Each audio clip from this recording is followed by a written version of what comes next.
Then what we want to do is we want to coat it so that the balloon doesn't stick to it. And when I was doing the demonstration, one of the people had, I told them, well, the shortening kind of leaves a film on the inside, so you want to get it out.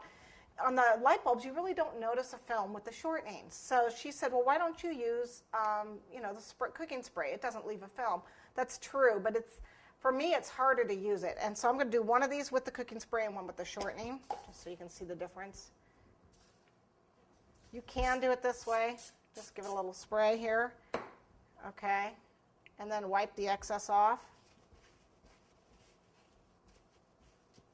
I just have a harder time with it. But it does release. It works well. Okay, so remember the bigger one has the should have done them in different colors, huh? And this one we just coat with shortening. So I just got shortening all around it. And then we're going to take the excess off of that too.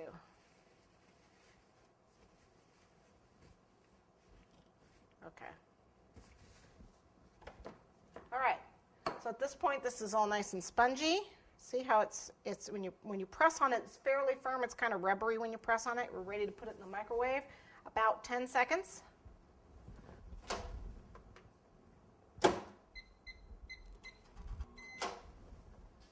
Wasn't quite melted. I gave it a couple more seconds.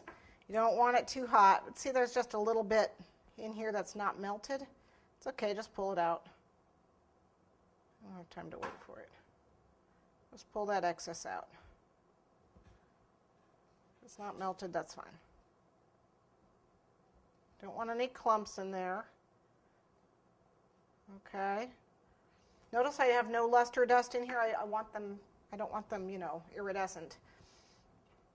Okay, and then what you're going to do is you're going to dip them. Now you need to make sure that this is not too hot. I'm going to let this cool off just for a few seconds.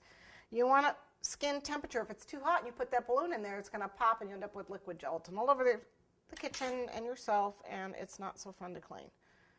So we're going to let that cool off for just a few seconds. Okay, so we just dip it in. Just coat the entire thing. And I know it's going to be an ugly color because green and red make brown. But it'll be red when we pop the balloon. Okay, so I just dipped it, colored the whole thing. And then I wipe the tip.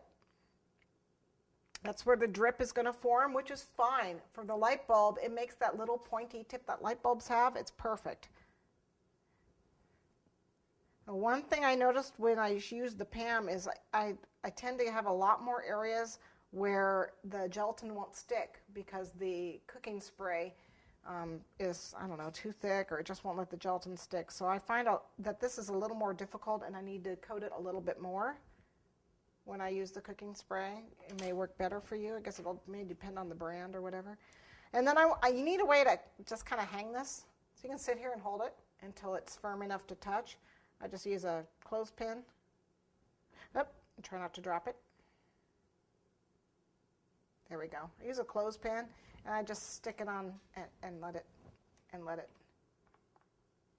do its thing. Actually, I should put it over here. Okay, so we'll dip the other one. You want it nice and thick, so we really need 2 or 3 coats on here because we want it nice and thick. We probably are not going to have to reheat this. Oh, I don't know. Depends on your weather. You don't want any air bubbles in this, or as few as possible. You can wait and get this really crystal clear and dip it. I didn't bother. Glass bulbs, a lot of them have imperfections anyway. Did you ever notice that? Look at them real close.